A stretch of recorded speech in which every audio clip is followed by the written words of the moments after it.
நான் இன்று சுதந்திர போராட்ட வீரர் பகத்சிங் பற்றி பேச வந்துள்ளேன். பகத்சிங் இந்தியன் விடுதலை போராட்ட வீரரும் மாபெரும் புரட்சியாளரும் ஆவார். இவர் பஞ்சாப் மாநிலத்தில் பங்கால் என்னும் கிராமத்தில் 1907 செப்டம்பர் 28 பிறந்தார். இவர் தந்தை கிஷன் சிங் மற்றும் தாயார் வித்யாவதி. இவர் 7 வயது முதலே நாட்டுப்பற்றுடன் இருந்தார்.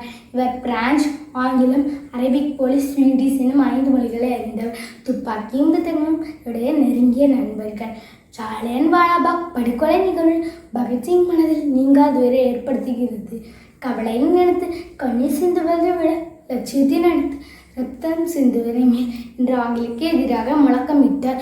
ஆங்கிலுக்கு எதிராக பகத்சிங் பல முறை அவர்களை தனது ஆதரவாளர்களோடு சேர்ந்து தாக்கியுள்ளார். இன்குலாப் ஜிந்தாபாத் என்பது இவருடைய தாரக மந்திரம். லாலா லஜபதி ராய் மற்றும் ராஜ் பிஹாரியுடன் நட்பு கொண்டிருந்தார். மகாத்மா காந்தியின் கொள்கையால் ஈர்க்கப்பட்டு ஒத்துழையாமை இயக்கத்தில் இணைந்தார்.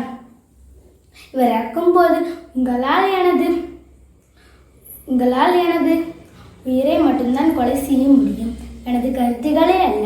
உங்களால் எனது உடலை தான் சிதைக்க முடியும், எனது ஆத்மாவே அல்ல என்று முழக்கமிட்டார்.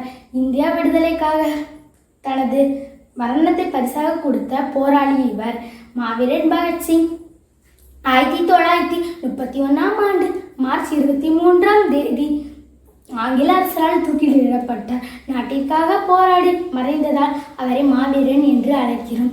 பகத்சிங் என்பது வெறும் பெயர் அல்ல, இந்தியா விடுதலைக்கான வேறாகும். நாமும் இவரை போல தைரியத்துடனும் வீரத்துடனும் செயல்பட வேண்டும். வந்தே மாதிரம், வந்தே மாதிரம். ஜெய்ஹிந்த்.